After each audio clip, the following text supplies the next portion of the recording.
মিছিল নিয়ে মহাখালীতে তিতুমির শিক্ষার্থীরা রেলপথ অবরোধ।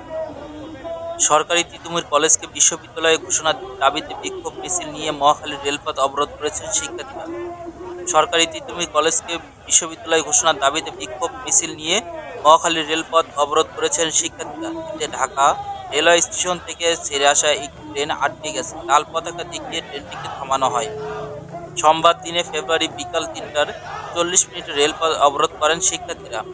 আটকে যাওয়া ট্রেনটি লোক লোকোমাস্টার লতিফ বলেন, উপকূল এক্সপ্রেস ট্রেনটি ৩টা ৩৫ মিনিটে কমলাপুর রেলওয়ে স্টেশন থেকে ছেড়ে আসা আমার ট্রেনের গতিসীমা ছিল ঘন্টায় ৩০ কিলোমিটার। এর মধ্যে তিতুমির রেলগেট দূর থেকে লাল পতাকা ও মানুষের জটলা দেখতে পাই।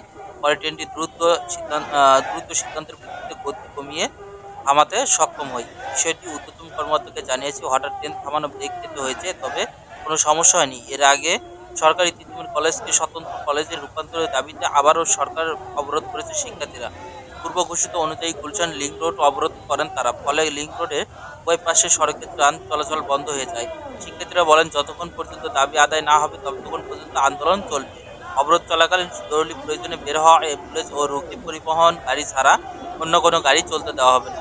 গতকাল রবিবার শিক্ষা উপদেষ্টার বক্তব্য প্রত্যাখ্যান করে তিতুমির কলেজকে বিশ্ববিদ্যালয়ের রাষ্ট্রীয় স্বীকৃতির দাবিতে মহাখালী আমতলী অবরোধ করেন শিক্ষার্থীরা। এতে ঢাকা মহানগর ময়মনসিংহ সড়ক যান চলাচল বন্ধ হয়ে যায়। পৌনে ২ ঘন্টা পর রাত ৮টার দিকে তারা সেখান থেকে সরে গেলে কলেজের সামনে গিয়ে অবস্থান নেন। এদিকে দাবি আদায়ের প্রায় ১০ জন শিক্ষার্থী গত ৫ দিন ধরে তিতুমির কলেজ গেটের সামনে অনশন করছে। অর্থনীতি বিভাগের মাস্টারদের শিক্ষার্থী মঈনুদ্দিন জানান, অনশনরতদের মধ্যে ৩ জন হাসপাতালে ভর্তি, অন্যদেরকে এখনো স্যালাইন দেওয়া হচ্ছে।